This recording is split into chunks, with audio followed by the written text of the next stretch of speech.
Also as well, I want to talk a little bit theologically and the importance that the church emphasizes Corpus Christi in this procession.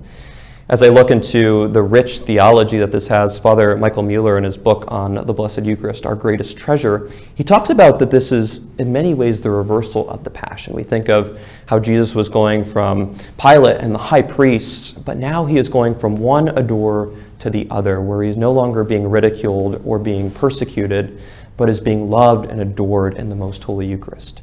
In similar ways, when we're part of this procession, you'll see flowers, you'll see banners and streamers and all of these wonderful things that are going along in this procession. And really that is a way that is the reversal of the crown of thorns that Jesus wore on his head when he was mocked as the King of the Jews. But now he is the King in all of his splendor with the flowers and all of these magnificent things that we will have in the procession.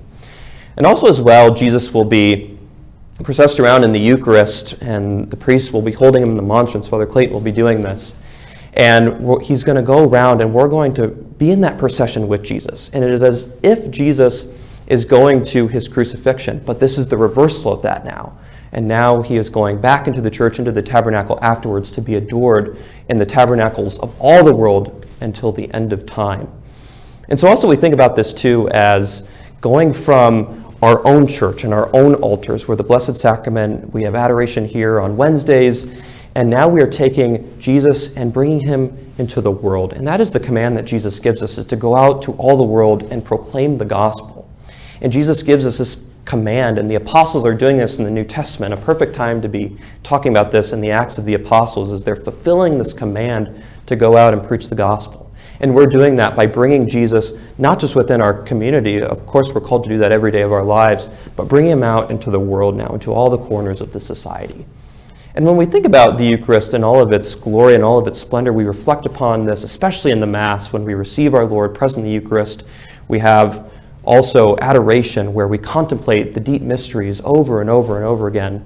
We acknowledge that our Lord is always trying to bring us to him, draw all things to himself.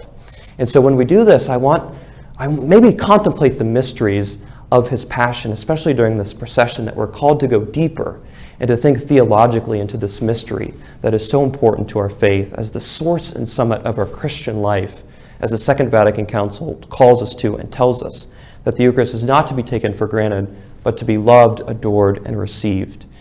So I look forward to being with you in this procession on June 18th for the Feast of Corpus Christi.